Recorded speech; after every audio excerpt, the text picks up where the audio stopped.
Clarets TV speaking to Cheltenham City midfielder Louis Dunne after he signed a contract extension until the end of next season. Louis, how do you feel about extending your stay here? Oh, delighted, absolutely delighted. It's come as obviously a shock because, from where everybody was really with COVID and obviously being released from Colchester and going into Farnborough to play some football. Obviously coming here was a real step up for me in terms of where I'd been. But I feel like I've taken it in my stride, and I feel like this season, even though we've had some ups and downs, I feel like I've been quite consistent, which has allowed me to obviously, Simo gave me a call a couple of weeks ago, and obviously I jumped at the chance. I feel like the club's been really inviting to me. The dressing room's been fantastic. I love the camaraderie amongst the lads, and obviously playing every week has given me that platform to obviously impress, and hopefully I've done that, and obviously been rewarded with the opportunity to take this contract. So no, absolutely delighted. Yeah, and the midfield additions of late we've got has sort of helped your role in the team a bit more. Yeah. And you we talked about it after the Concord game, playing a bit of a different position, so it's nice to have that versatility in your game. Yeah, for sure, yeah. I think that adds something to my game. It's something that I've done over the years. I've played on the wing at Colchester when I first broke through. I've played 8, 10, 4, all 3 different midfield positions. So I feel I can cover them roles. I feel like playing box to box is probably my most natural position. I can sort of give a little bit of everything to the team. But no, as you say, it's great to have signed the contract, and hopefully I can now kick on even more and play in whatever position the manager picks me. And as I said, to try and put in those consistent performances. Yeah, and you came through the Colchester Academy. Yeah. There's a few other players who come through that academy, like Cameron and Callum Jones and other players this season. It's good to sort of get that nucleus of players you already know from Colchester.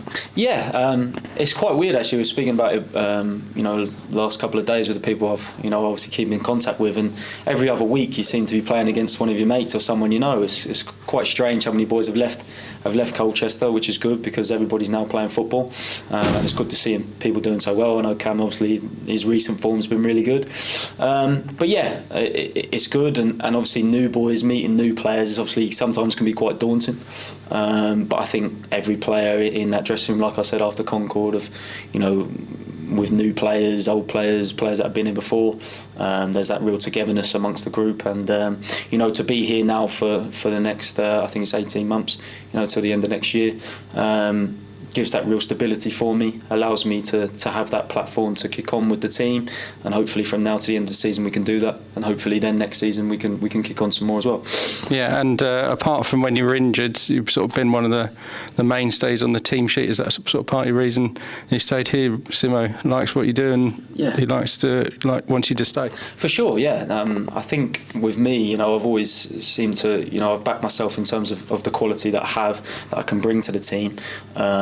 Whether it was at Colchester or at Farnborough, I think it was about getting that consistency, like I've just spoke about that run of games at men's football, Saturday, Tuesday, even over the Christmas period we've had 3 games in a week, and being able to do that now. I know my body's ready for that. That injury obviously was a freak head injury, so I feel like fingers crossed, I stayed as fit as I can, and again that's a big part of me wanting to stay. I think the setup and the way we're trying to do things with the younger players, and obviously Robbie and Spills and everybody here, the chairman as well, there's a real togetherness amongst everybody from top to bottom, which I like, and allows me to go and express myself on the pitch, which is again something that can only help me for sure. But yeah, the game time is a massive factor, and I'm enjoying myself, so it's a no-brainer for me. We had a really good December in terms of form, and is it sort of time to start looking up the table? We're not far off the playoffs with a few games in hand, maybe? Yeah, well, I think for us, I think we were just speaking about, I think Welling beat Dulwich, teams can beat anyone. I said it after Concord, so for us, it's an old cliche, I don't really like using it that much, but for this it applies. I think we have to just take it game by game. There's teams below us who are good, there's teams above us who are good, and we're a good team. So it's, as I said before, it's a tough league, so you have to compete in every game, you have to work hard in every game, and we know we're in every game. So for us, we want to have aspirations, of course. You can't just sit here and say, oh, just take the next game as it comes. As such, you want to try and get together a run, and that's what we'll try and do. Well, you know, Saturday we got Bath if we at home.